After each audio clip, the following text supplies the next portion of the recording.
কাঠের আর মাটির মূর্তি কোনো সময় এক হবে না, কারণ মাটির মূর্তি যেভাবে ইচ্ছা সেভাবে করা যায়। আর কাঠের যে মূর্তিগুলো বলেন, এই মূর্তিগুলো দেখা যায় যে সব সময়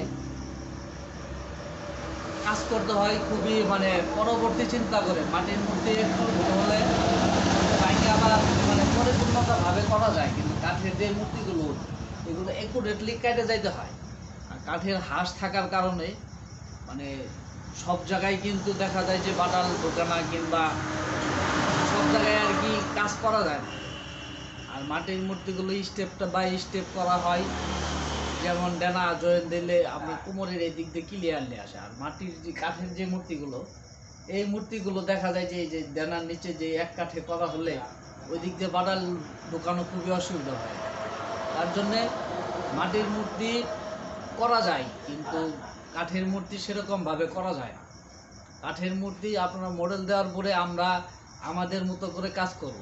এখন ওই মাটির মতো সেম হবে না, এই কারণেই, কারণ মাটি ওরা স্টেপ বাই স্টেপ করে। কাঠের আমরা এক কাঠের মধ্যে যখন করি তখন কিন্তু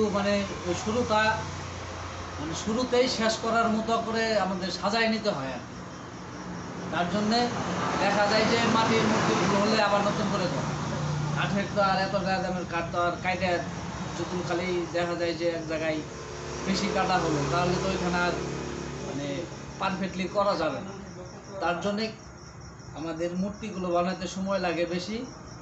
আর মাটির মতো হবে না ঠিক আছে, কিন্তু আমাদের কাঠের যে মূর্তিগুলো এগুলো হাই কোয়ালিটি, উন্নত মানের।